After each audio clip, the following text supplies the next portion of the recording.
नमस्कार। इस समय आप ये बड़ी खबर देख सकते हैं। हम आपको बताना चाहेंगे, हमने आपको दिखाया था कि किस तरह से करनाल के सुभाष कॉलोनी इलाका, पोश इलाका, जहां पर 3 दिन पहले इसी शादी वाले घर में, जहां पर आप देख सकते हैं इस समय हम घर में मौजूद हैं, वहीं पर 5 बदमाश, 5 डकैत घर में घुसते हैं।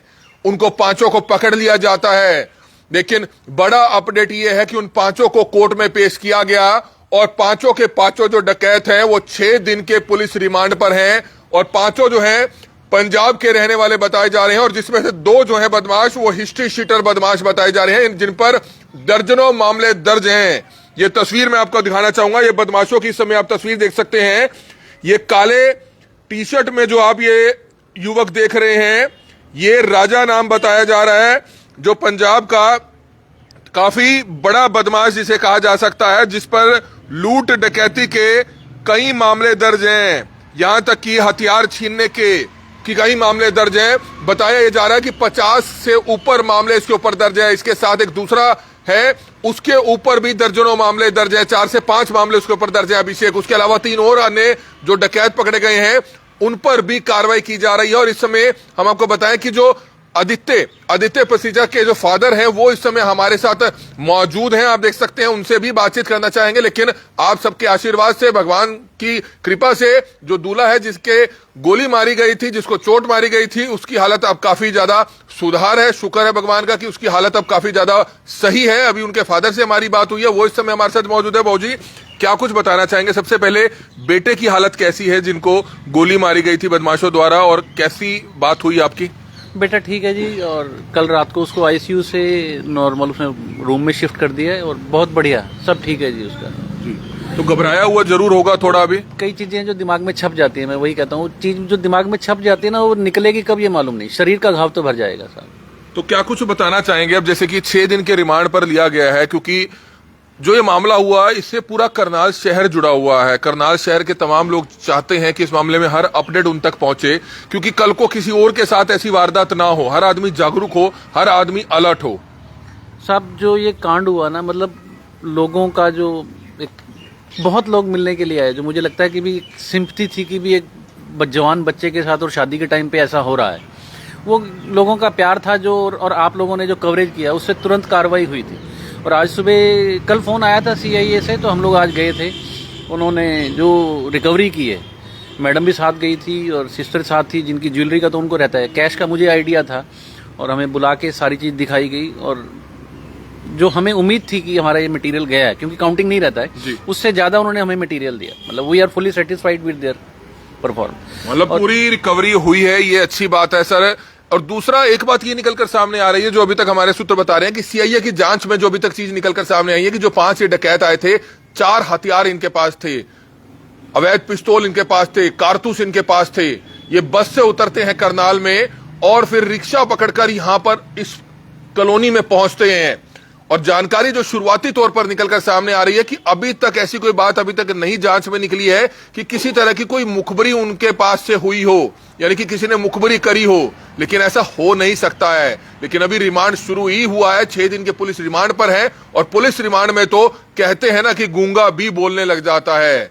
जब रिमांड होगा उन बदमाशों का तो अपने आप हर चीज निकलकर सामने आएगी। लेकिन अभी तक शुरुआती तौर पर यह चीज निकलकर सामने आई है कि उन्होंने लूट की वारदात को अंजाम देना था, नशा करने की आदी थे, बड़े क्रिमिनल थे, जेल से बाहर आया हुआ था एक जो युवक था, उस पर कई मामले चल रहे हैं।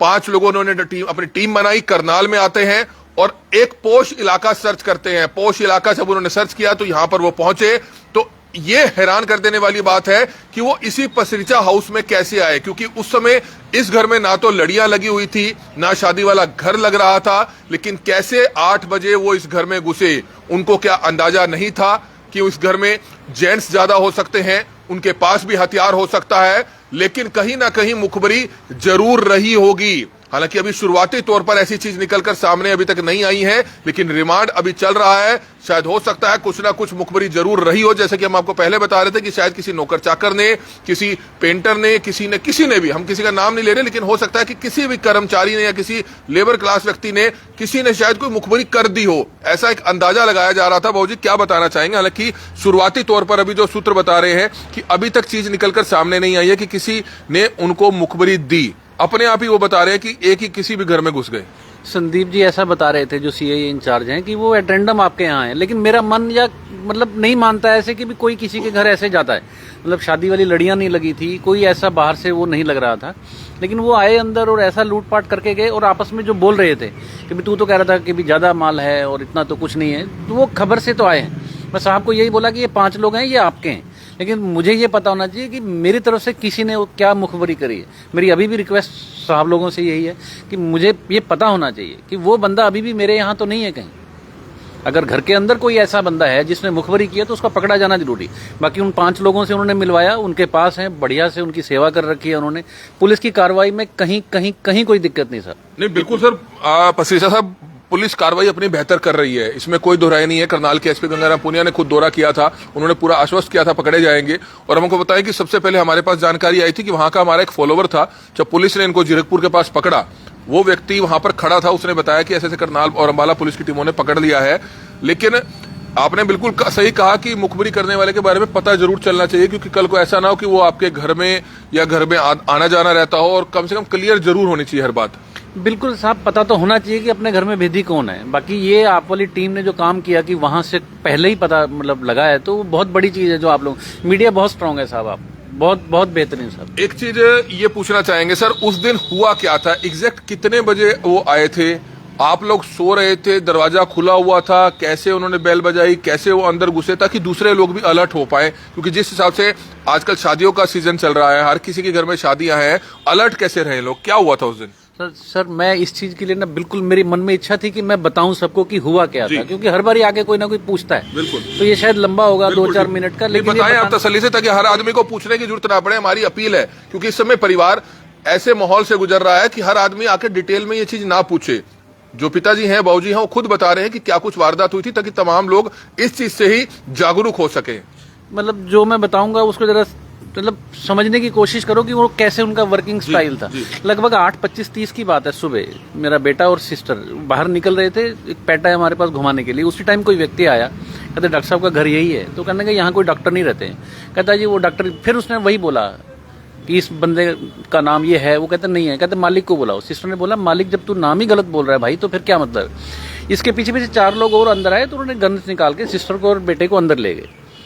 अंदर ले जाके उस टाइम मैं वॉशरूम में था, तो बाहर जब चीखने की आवाज आई तो मैं दौड़ के बाहर आया, तो उन सब ने सबको गन पॉइंट पे बिठाया हुआ था सोफे में, और बेटा बिल्कुल सेंटर में बैठा था हमारे। तो जैसे होता है कि बंदा टाइम गेन करने की कोशिश करता है, हम लोग भी यही कर रहे थे भी किसी तरीके से कोई बात हो, हम टाइम गेन करें इससे, और वो टाइम वेस्ट करना नहीं चाह रहे थे। लेकिन हैरानी की बात यह है कि उस बंदे ने सडनली मेरे बेटे को, जो सबके बीच में बैठा था, उसको चेस्ट में शूट किया। वो बर्दाश्त नहीं हुआ। जब वो चीज बर्दाश्त नहीं हुई तो माँ होती है, ये नियरेस्ट पॉइंट पे बैठी थी मेरी मैडम, इसने उस पर झपट्टा मारा, क्योंकि उस बंदे ने काला मफलर बांधा था। जब इससे झपट्टा मारा तो दूसरे आदमी ने 4 गोलियां फिर चलाई।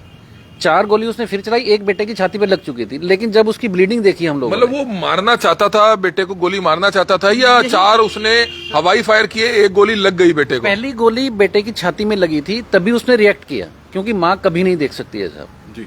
तो उसने जब झपट्टा मारा तो दूसरे आदमी ने फिर 4 गोली चलाई, लेकिन वो दीवार में मारी। उसने बेटे को दोबारा हिट नहीं किया।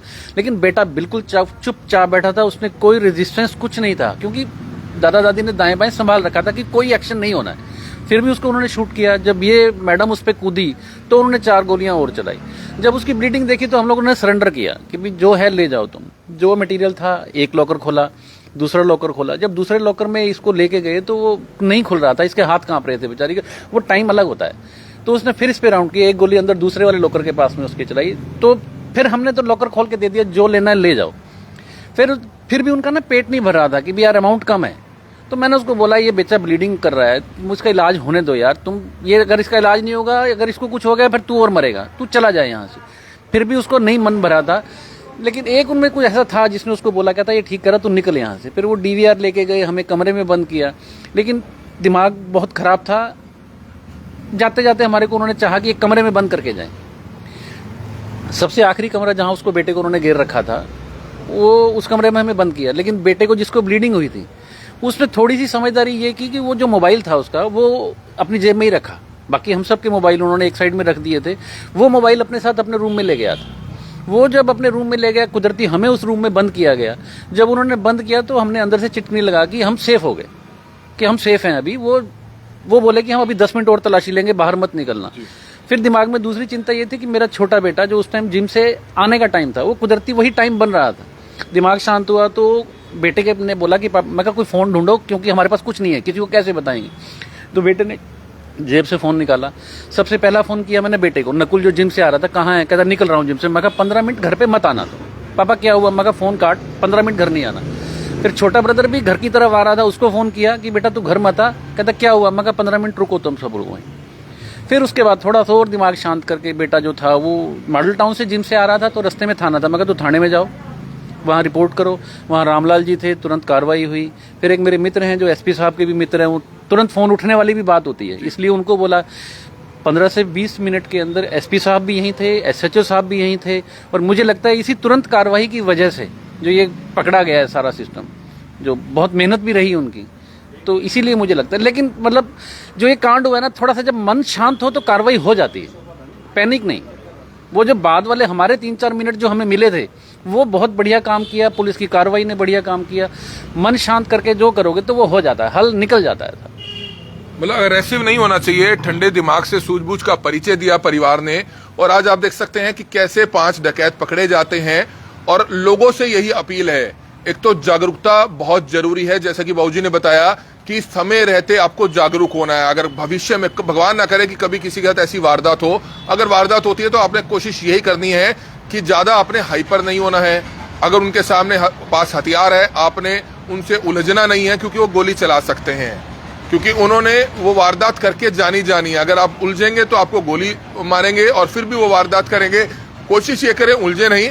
और दूसरा, आज के समय में हर किसी के घर में सीसीटीवी कैमरा सेटअप बहुत जरूरी है, सीसीटीवी कैमरा सेटअप जरूर लगाया जाए। दूसरा, लोगों से यह भी अपील है कि हम लोग अमूमन जो डीवीआर होता है वो टीवी के नीचे जो दराज होती है वहां पर लगा देते हैं। और जब भी कभी वारदात होती है, अगर प्रोफेशनल क्रिमिनल्स आते हैं तो सबसे पहले वो डीवीआर को लेकर जाते हैं। कोशिश ये करें कि अगर आप अपना नया घर बना रहे हैं, कोई नया ऑफिस बना रहे हैं, या आपका सीसीटीवी कैमरा वाला अभी भी आपका जानकार है, तो उसको आप ये कहिए कि डीवीआर हमारा वो 500 रुपए 1000 रुपए लेगा फिटिंग के। वो डीवीआर किसी सेफ जगह सुरक्षित लगा देगा, जहां पर कोई भी चोर डकैत, अगर घर में कोई है भी नहीं, तब भी अगर चोर उस डीवीआर को लेकर जाना चाहते हैं तो वो उसको ढूंढ ना पाए, ऐसी जगह डीवीआर लगवाए ताकि सीसीटीवी जरूर कैद हो पाए। हालांकि हमको बताया कि परिवार ने काफी संयम का परिचय दिया। और सबसे बड़ी बात कि करनाल पुलिस की तमाम टीमों ने काफी अच्छी कार्रवाई की। और जैसा कि हमने आपको बताया कि 5 के 5 डकैतों में से जो 2 डकैत है वो हिस्ट्री शीटर है।